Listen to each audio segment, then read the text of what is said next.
All right, so if you've ever snagged a window seat on a plane, you know the view, right? You're looking out at the clouds, the endless sky, maybe an incredible sunset. But have you ever looked a little closer at the window itself?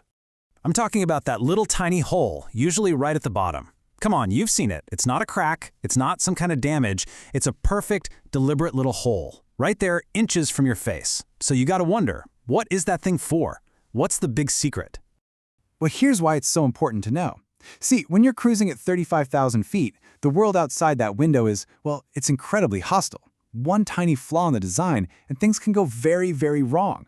So no, that little hole is not a mistake. It's actually a brilliant piece of engineering, and it's quietly keeping you safe every single second you're up in the air. Okay, so to really get why that hole is such a game changer, we first have to talk about the pressure of flight. We need to understand the absolutely extreme environment just on the other side of your window. So the #1 challenge up there, it's all about pressure. To keep us all comfortable and, breathing, the cabin has to be pressurized. But the air outside at cruising altitude is incredibly thin. This creates this massive difference in pressure, and it's constantly pushing out on the body of the plane. And you guessed it, right on those windows. And we're not talking about a small amount of force here. The cabin is built to withstand around 8 pounds per square inch of pressure pushing outwards all the time. Just imagine that. A constant, powerful force on every single part of the plane's skin, including that window you're looking through. And get this, it's not just about pressure. The air inside the cabin is ridiculously dry. I mean, we're talking about humidities somewhere between 10 and 15%. To put that in perspective, that is drier than the Atacama Desert in Chile, which is literally the driest place on the entire planet. So you've got this dry, pressurized box flying through the sky, putting a really unique kind of strain on every single material. So how in the world does a window handle all of that stress? Well, let's pull back the curtain on the anatomy of a safe view, because an airplane window is way more complex than you might think. It's a whole secret system. First off, it's not just one piece of glass. It's actually a 3-layer system. You've got the outer pane, the middle pane, and the inner pane. They're all made of this super tough stuff called stretched acrylic. The outer one takes the brunt of the pressure, the middle one is a backup, and that inner pane, that's just a scratch guard. It's the one you can actually touch.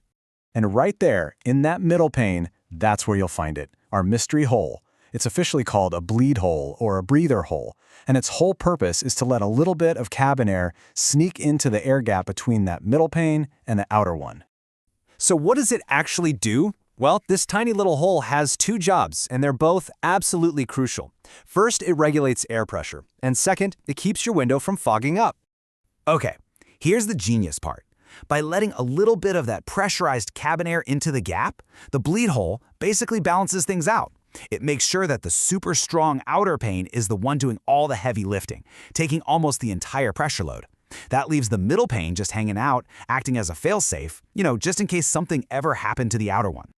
Now, this incredibly elegant design didn't just come out of nowhere. It was actually born from disaster. Yeah, the tragic past of early jet travel is really what shaped the design we have today. So let's go back to the early 1950s. The de Havilland Comet was the world's first commercial jetliner. It was the future, but it had a fatal flaw. Its windows were square. And after a series of absolutely catastrophic mid-air breakups, investigators finally figured it out. All that pressure we talked about was getting concentrated in those 4 sharp corners, causing the metal to weaken and fail. The fix was, well, it was shockingly simple, but it completely revolutionized aviation safety. Sharp corners concentrate stress. Rounded corners spread it out evenly. That's it. This tiny change from a square to an oval, combined with the 3-pane system and our little bleed hole, made flying unbelievably safer.